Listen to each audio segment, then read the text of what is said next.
If you walk into ABC News, there are pictures of Peter Jennings of two groups he loves, interviewing heads of state and children, and the same expression on his face because he respected children for their perspective and what they had to teach the world. So here now is a bit of Peter with children, starting with children talking about the first Gulf War. War in the Gulf, answering children's questions. Once again, Peter Jennings. Promised when we were away on that commercial that we might talk to some of you about the war for a few minutes because we've been answering questions of people on the telephone. What's your name? Ariana. Ariana, what do you think about the war? I don't like it. Can you tell me why? I just don't think it's right. It's tough to be young and not understand sometimes what adults are doing. Yes, what's your name? Richard. All right, Richard, what do you think? Saddam Hussein is crazy, and you should win, like, taking it over. You shouldn't be there in the first place. Let's go to the phones, though, and listen to Lauren from Norfolk, Virginia. Yes, Lauren?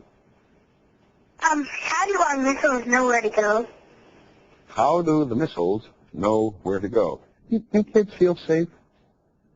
No? No?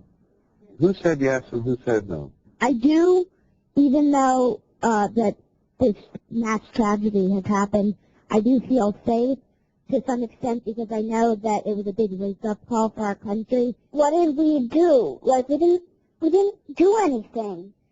It's sort of like the back and forth. Like, we didn't do anything to them, they did it to us. Why'd they do it? How do you comfort each other? Sarah? Okay, you take the microphone away from your mother.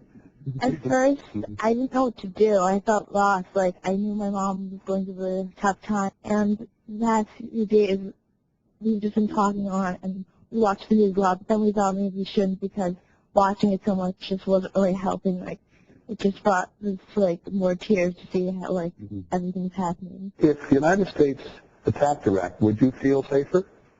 I wouldn't feel very safe. They just... Well, listen, nobody else has the answer. No reason you should have either. How are you feeling these days? Well, I feel much better than I did. If we just hit our heads and were really afraid and just didn't face the danger, then, you know, what's the point of life then? We wouldn't be having any fun. For other great news coverage, watch ABC News Now, available on AOL service.